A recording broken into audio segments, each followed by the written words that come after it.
Good afternoon, everyone. Welcome to Down the Rabbit Hole. And on today's show, we are going to be discussing witches' gates and what they were used for. So if you're not familiar with what a witch's gate is, this is a very informative show. And so we will be looking to actually talk about that. Unfortunately, Rachel's not available today. She may call in later. She had an appointment, and so we're hoping that she's back in time and she'll be able to give us a ring in the second half of the show, perhaps. But, of course, Ian is going to be with us today, and I'm just waiting for him to call in. So, in the meantime, I'm going to just play a commercial for you, and we'll be right back. Witches Gate. So, interestingly enough, you visited the same cemetery that I had when I posted the pictures of. And so you went for a visit, and we're going to talk about witches' gates. They're all over the world. They're not just here. They are truly pretty much everywhere, and I find that really interesting. But I also want to talk about the one that we know of that is fairly local to us. I mean, for me, it was about an hour and a half drive, which isn't terrible. And we took a drive out to check it out. And I know that you and Trudy went out and checked it out too. So what was your sort of, is that the first time you've ever seen a witch's gate? That's correct. Yep. I've never seen one before until 2 weeks ago. Yeah. So describe what it is for our listeners so that they know. I mean, I'm familiar with them, but just your impression of what the witch's gate was. Well, it was bizarre, actually, because this cemetery, it's all fenced off around the perimeter, and the only access into the grounds itself is to go through this gate. And it's basically an iron carousel gateway that turnstile, is not very large. Turnstile, that's the word I'm looking for. Mm-hmm. And if you weigh 400 pounds, you're not getting through this gate. I think if you weigh about 180 pounds, you're not getting through that gate. Well, I'm about 145, and I had a little bit of trouble trying to get through. Yeah, I mean, I managed to breeze through. I didn't even move the gate. I just literally went between the turnstile and the actual... Oh, you managed to squeeze right through it then? Yeah, I just went right through. Yeah. Now, when Ed went through, he had his camera on the front of him and that. So he's bigger. I mean, he's not big, but, he's bigger than I am. And he kind of, he was sort of like, oh, this is a bit tight, right? Because he couldn't turn sideways with his camera because it is very tiny. But again, that witch's gate was constructed in the early part of the 1800s, right? I mean, we're talking sort of the first half of the 1800s where indeed people were definitely smaller. And if you think about it, that gate would have even allowed ladies in some form of bustle to move through that turnstile. Most likely, yeah. Considering the time period, sure. Yeah. So it is definitely an interesting, and the one there, and we're going to say, I guess we'll let folks know where it was. It's Doan's Hill Cemetery. Doan's Hollow. Doan's Hollow. That's it. Doan's Hollow. Doan's Hollow. It's not a real huge cemetery, but it's one of the ones. It's quite old, and it's very interesting. And I'm also maddened by the cemetery because I dislike it when instead of repairing headstones, they decide to take them all, move them to the back of the cemetery, and stick them in concrete. Yes. It annoys me. Yep, I feel the same way. It's puzzling in a way. We went there, and you look at the way everything's laid out, and they're all stretched out in the back of the cemetery in two long, great big rows. Right. And it's like, why did they do that? So now you've got all these unmarked graves that are all over the probably property. through the whole front of the cemetery. Yeah. And I just don't understand why they do that. Well, I can tell you why they do it, because being a person who works in cemetery conservation and preservation, there was a time in the 1980s and early 90s when this was the idea of conservation. So it was, instead of having to upright stones and reset stones and do all this, they literally took the stones and moved them into these rows, or they set them flat into concrete. And truthfully, that is one of the worst things you can possibly do to especially early headstones, because of the composite of what they're made from. Most of them are limestone. There are some that are granite. There are some that are marble, but marble didn't come until much later. So for the most part, you're looking at limestone and granite, and both of those are very porous. And so as soon as you set them into concrete, concrete is very porous by nature. So what it allows to happen is it allows the headstones, they're no longer sitting on their little plinth, which raises them above the moisture and I mean, often you see old cemeteries are still covered in mosses and all kinds of calcified salts and things all over the stones. But the problem is that removing them from their little plinths or their little, pedestals, is that you're now putting that stone directly into concrete, which is directly on the ground. So now it's wicking moisture endlessly up into the stones, and it actually causes worse disintegration than if they'd left them alone where they were originally. But I see so many early cemeteries, loyalist cemeteries or pioneer cemeteries, settler cemeteries, that they've done this to, because instead of just, the money's not there to reset the stones. It's very expensive, but people can be taught to do this. It's not, you don't have to hire a company in to reset a headstone. You just need to be taught how to do it.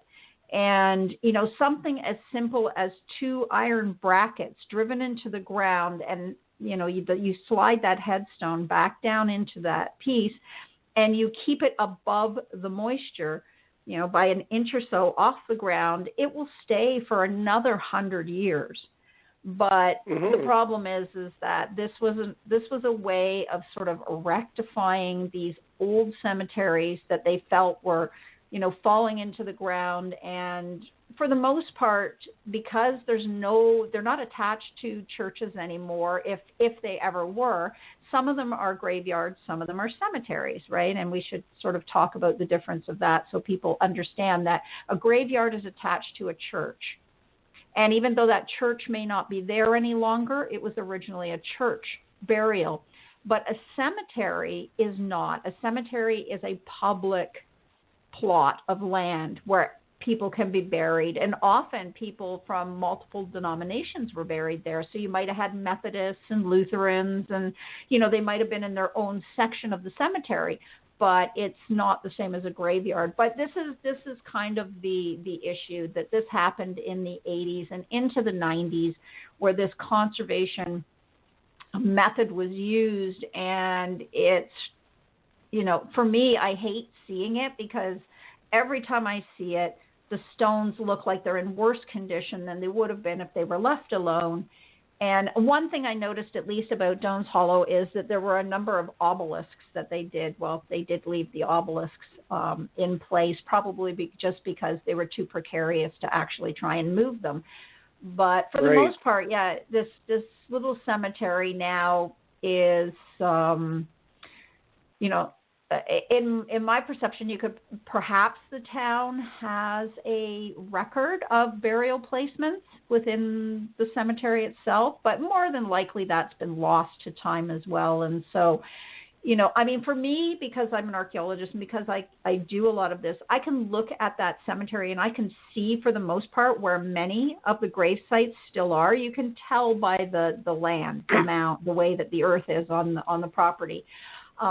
But there's a lot of people that wouldn't. And so if you were looking for a relative that may have been buried in there, you're only going to get the memorial that they placed in there. And then you're going to get those headstones where I would say a good, probably almost half are not readable anymore. right? They're not legible. No, it was You very can't, tough. Yeah, they're very tough. And I mean, I'm always happy now for my cell phone camera and the ability to use HD mode after I've taken the photo, and to sharpen and add some filters, because it does help to pop out those names sometimes on the stones that you can't physically read with your own eye. Sometimes just creating that light and depth through a filter will help that. But it's an interesting little cemetery. I mean, obviously, when it was first put in, it was completely surrounded by an iron fence as well, which today it is not. Yeah, no, the fence they had today, that's there today, it's just a wire fence. Right, it's a farm fence. Running around. It's like a paddock fence, yeah. And there's a farm running adjacent on the one side, and then they've kind of run that fence around it. And so we still have the original iron fence at the front with the turnstile. And this one's kind of unique, though. If can sort of describe how it looked to you when you looked at it, like when you arrived. What did you think when you saw it? And then I'll tell you what I thought when I saw it. Oh boy, I honestly not sure what I actually thought about it, because I actually went for the cemetery itself, not the gate. But as I say, I've never seen a witch's gate before, so it was it's bizarre, I guess, is the word that I have to use to describe it.